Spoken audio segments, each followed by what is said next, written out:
Hi guys, it's Lisa here. So I just popped a small video up, as you can see, of our egg collection on Friday, but kind of wanted to go a little bit more in depth because on the videos you can see I'd just come around from the anaesthetic, so I was a bit sort of not 100% with it, to be honest. So just wanted to go a bit more in depth for you so you know exactly what happened on Friday. So it was all really exciting. We were up early, we're there at the hospital for 8, and they told you to drink no water from 5 o'clock in the morning and eat nothing from 12 o'clock midnight. So I'd had a little snack about 10 o'clock, I think, or obviously I had tea earlier as well, just so I could keep myself going. Hadn't eaten or drinking anything then, so rocked up the hospital. They get you changed in a gown, to pop your wristband on, all that sort of thing. You kind of answer a few questions. They ask you the normal things: can you confirm your date of birth, can you confirm your address, and they ask you several times, confirm your name, all those sorts of things. And then I was sort of popped in a gown and things, and I took everything off apart from a sports bra. Didn't have my knickers or anything on, just had my sports bra, this gown, and then some socks and some slippers. They asked me to take a dressing gown. It was quite warm there, so I didn't actually need it. So my husband then was taken away and to do his specimen, so I didn't see him then. So the nurse came in and gave me a tablet which was an antibiotic which I had to take orally with a bit of water, so I did that. And then they wanted to start taking pessaries straight away, so I was told to go into the toilet, ladies' toilet, and pop it in. It's kind of a bit like a billet shape, and I was a bit worried about this, I've got to be honest, about inserting it and stuff, but actually it wasn't too bad. It's kind of like a waxy sort of substance, it's not too big, and they said either to sit on the toilet or sort of bend over and pop it in, and it was fine. It wasn't too bad, so that was kind of good. Made me feel a bit more relaxed, because that's one thing I was really worried about doing, was starting the pessaries. So did that, then come back to the cubicle, and then just sat there for a few minutes, and then I was called through to the operation. So they walked me down. I met the person that popped your anaesthetic in, I met the doctor, there were several nurses, there was loads and loads of people outside the actual theatre itself. They went through and confirmed my date of birth, my address, my name, and there was 4 of them witnessing this, apart and my hospital number and things. And they took me in, and I went in and sort of led on a very small bed. It was a flat bed, and they have like a pad at the bottom of the bed to like easy clear up and avoid mess and what have you. And then your legs are in stirrups, and they basically like strap you in. So if you've ever broken your leg or anything, sometimes you can have them, and they're like padded things they strap you into.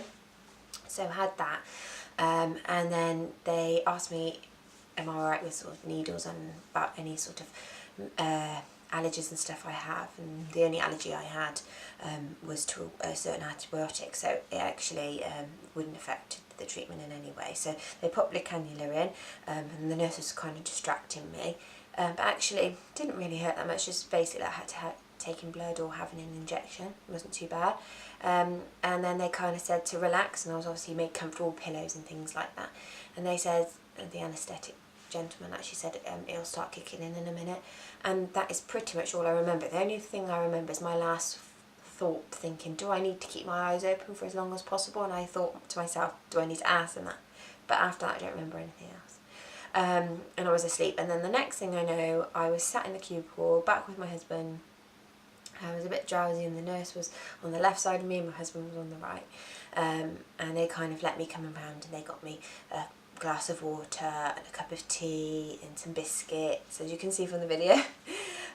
So kind of that was nice, because I was a bit hungry by this time as well. So by the time I fully come around, it took a little while because you felt a bit drowsy, and I went to go to the toilet, and I felt a bit sort of dizzy and not quite balanced. So they gave me sort of aftercare sheet where you would, if you go to the toilet even when you get home, that you're not allowed to close doors just in case anything happens, rest as much as possible, obviously taking paracetamol or codeine or codamol, don't take ibuprofen.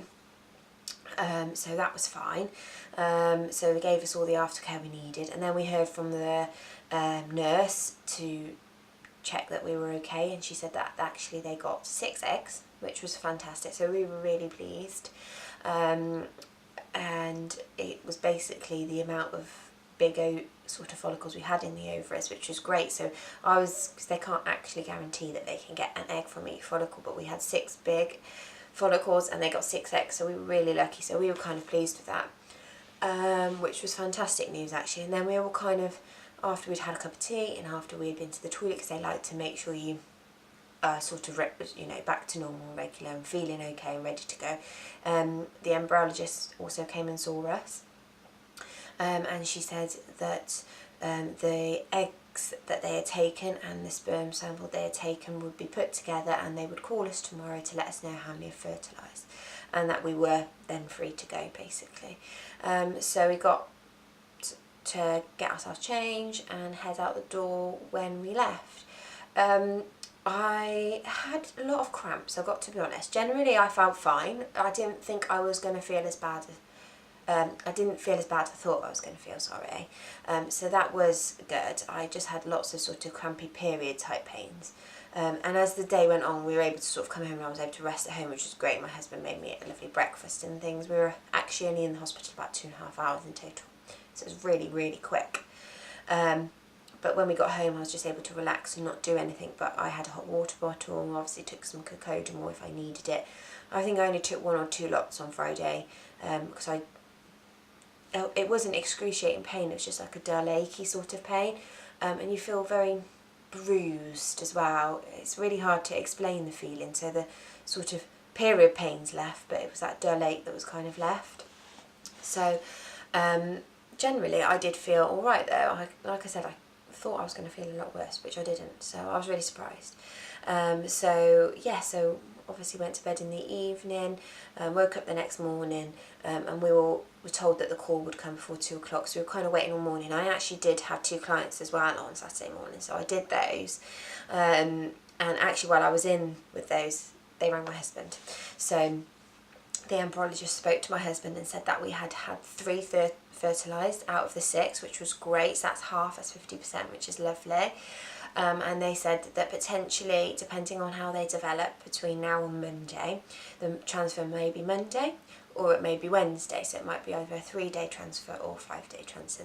They were just going to see how the eggs go, the embryos, sorry. So the embryos that then, when they've been fertilised, been put in the incubator, the embryoscope incubator, where they take the photos every 10 minutes, what I explained to you before, we've paid additional cost for. So that was already, they were already in there, sort of being monitored and watched, which is great. And she basically said that we just have to wait till Monday, and they sort of asked where we lived from the hospital, which is about 40 minutes away. And she said, okay, well what we'll do is we'll ring you first thing in the morning, so if you do have to come in, you can leave sort of straight away and be over here for 10 o'clock because that's the appointment slot they had. So that's fine. And over the weekend, kind of just relaxed really. The rest of the weekend really didn't do a lot. Went out yesterday and did have a bit of lunch just to get out of the house, to be honest.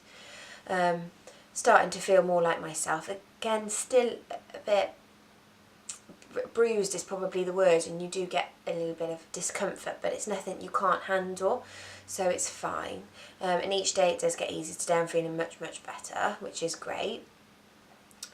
So we got up this morning, the embryologist said that it would call us, and this is obviously Monday, between 8:30 and 9 o'clock in the morning to let us know how they were doing. So we got up, got ready, just in case we had to sort of dash off to the hospital. So they called us, I think it was just before 8:30 actually, so earlier, which was great. And she rang me and said basically that they were doing really well. She said that the embryoscope, they had looked through yesterday how they were doing and things and where they are at the moment, and basically said for a day 3 embryo, they should have at least 8 cells by now. So that's what she was looking for when she looked this morning, and she said the 3 that we have are doing really well. One of them has 8 cells, one of them has 9 cells, and our last one actually has 13 cells, so he's doing extremely well. So that was really good, so we were pleased. So she said actually transfer would definitely be on Wednesday because they are doing so well. I think the reason why they said potentially it could have been today is because if they don't do so well, sometimes they actually think putting them in you gives them more of a chance. So they think it's better to do it now than leave it too late. So that's the kind of reason why they wanted to try today and let us know if we needed to, then we'd have to go in. But luck has it, they're doing great, so we don't have to go in, so we have to go on Wednesday. Don't know the time or anything yet. She couldn't confirm that, so she said she'd give me a call back and let me know, so it's all a bit of a waiting game now. But it's super exciting. I'm really excited because they're doing so well, and yeah, it's just exciting time. I think the next bit will be the hardest part, the waiting part, to be honest, but at the moment, super excited. I can't wait to go and have the M baby on board. So I'm going to kind of leave it there now, guys, and I will obviously keep you updated on Wednesday how that goes, what time we go in, and we should have, like I said, an embryo on board. So we'll keep you updated, but thanks for watching, and I'll speak to you all soon. Bye, guys.